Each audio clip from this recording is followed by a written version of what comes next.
Good afternoon, ladies and gentlemen. I'm sitting out here on a Saturday afternoon. My kids are taking a nap. I'm enjoying a locally brewed Belgian style ale, and it is currently 80 degrees out. 47% relative humidity outside. Guys, it doesn't get any better than that. So I was organizing my van a little bit and went through my bag, and I showed you all my troubleshooting bag about 2 months ago for diagnostics and quick calls and stuff like that. Well, this is kind of my bigger, heavier duty bag, that the one that'll give me back problems later on. So thought I'd give you a little tour, maybe give you guys some ideas of what to do or maybe what not to do. I don't know. I know a lot of you don't like carrying a lot of tools at once, and I'm in that camp, but there's obviously a time where you don't have a choice. So this is the Veto Tech LC, and I am very close to needing to upgrade to the Tech XL if I add much more to it. Noticeably absent from it, you'll notice once I get to the back, is anything that takes temperature or relative humidity. So for now, that's why I still carry around my Cooper to take ambient temperatures and wet bulb and dry bulb and all of that stuff. So this thing hasn't let me down ever. But I will probably be adding some Testo 605Is here shortly. Anyways, let's get to the bag.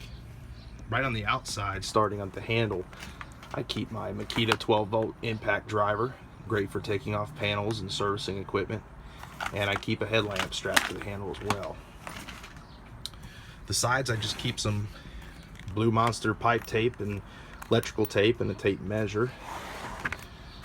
The other side, I keep a heavy-duty razor knife, a roll of these wire labels. These come really in handy when you don't have time to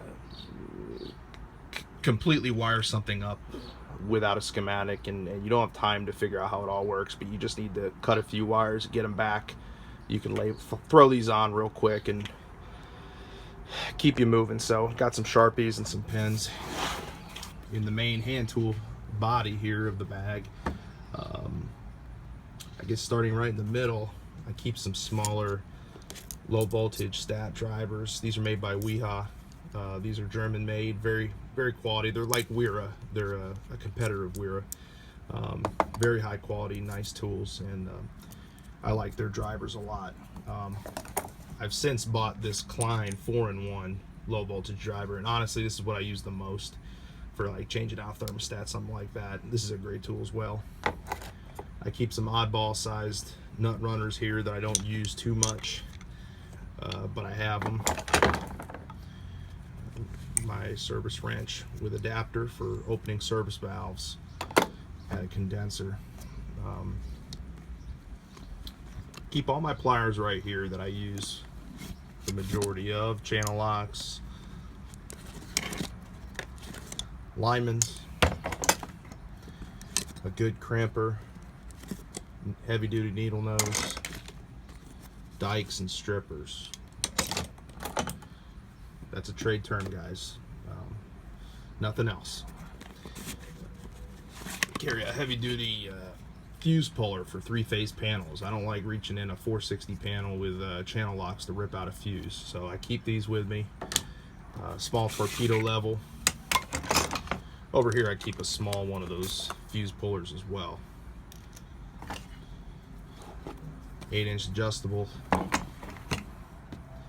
Moving over here, I keep these core removal tools purely for changing cores. I don't use these for vacuum. I keep a 1/4 inch and a 5/16 inch for mini splits and VRF equipment to changing cores out. This is an Appian, and this is made by, I think, CPS. This has been a lifesaver. This is a small gear wrench. Makes this. It's a 1/4 inch 5/16 offset ratcheting tool with a variety of bits and sockets. This is a get out of jail card here on real hard to reach places in some equipment. It was only about 15 bucks. Money well spent.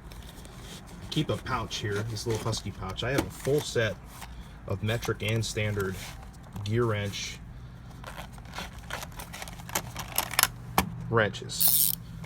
Don't really have the room for full-size wrenches in this bag. I do have a case of them if I need to bring them to a job, but they don't stay in this bag. This way I always have a full set, and these can handle a lot of jobs.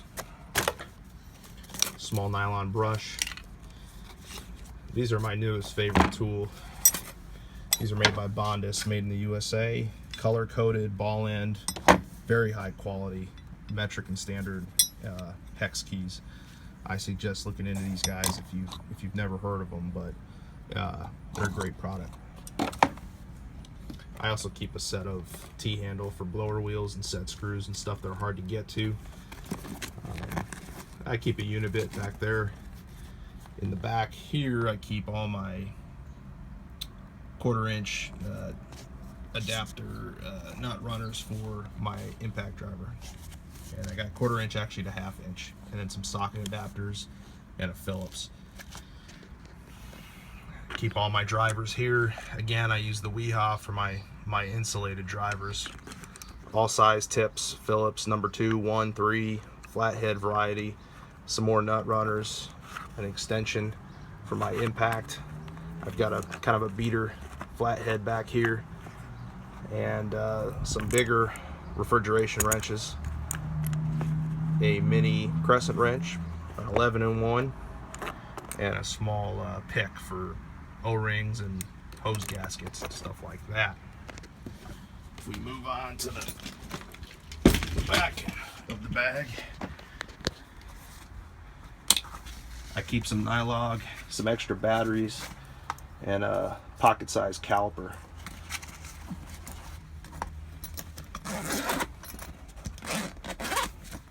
Back of the bag is where I keep diagnostic tools and electrical accessories. So I recently purchased these. It's taken up a lot of real estate in my bag, but it's been worth it so far to be able to not carry around a manifold and hoses and still be able to collect operational data off a running refrigeration system, air conditioning, whatever you need. So I haven't had this long enough to give it an expert review, so I'll leave it at that. So far they're really fun to use, and I kind of wanted to dip my toe in the water of wireless gauges, so these were the best price point for an entry-level set. I have the Fieldpiece SC660. It's kind of Fieldpiece's Cadillac.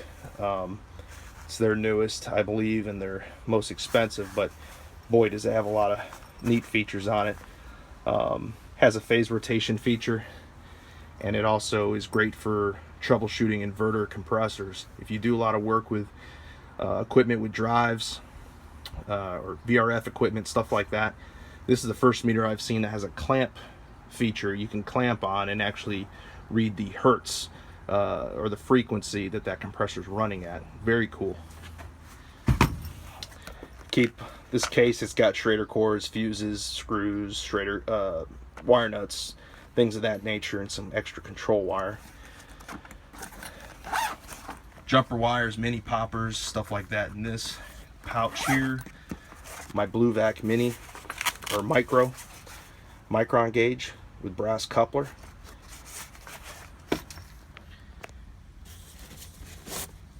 Dual port manometer in here. I plan to add some 605Is to this middle pouch right here. And this is the Sure Grip Fluke Master Accessory set. If you guys haven't seen this is something worth picking up. If you do a lot of troubleshooting on the inverter boards and the higher end electronic equipment, this allows you to troubleshoot in places that traditional leads will not allow. So you've got the Plunger Leads, which have been out for a while. These are great. These are probably the ones I use the most out of this whole kit. But you've got this hook here, and what this is good for is if you've got low voltage wire going under a terminal screw that has a little bit of exposed stripped back copper, and you can grab right onto it instead of holding your lead onto a screw. These are really long extensions that have like an opening claw at the end to grab onto whatever you're testing. And then these are just a set of monster sized alligator clamps for really large lugs or conductors that the smaller plungers just can't handle. And all of that fits into this package. So again, this is the Tech MC. I'll probably need to go to the XL if I add much more to it. So it's a great bag though, and that's just my loadout. So do with it what you will. I know everybody's got their own opinions on that, and this bag will give me back problems in the future, but it's a necessity in the trade. So that's it for now, gents. We'll talk to you soon. Thanks.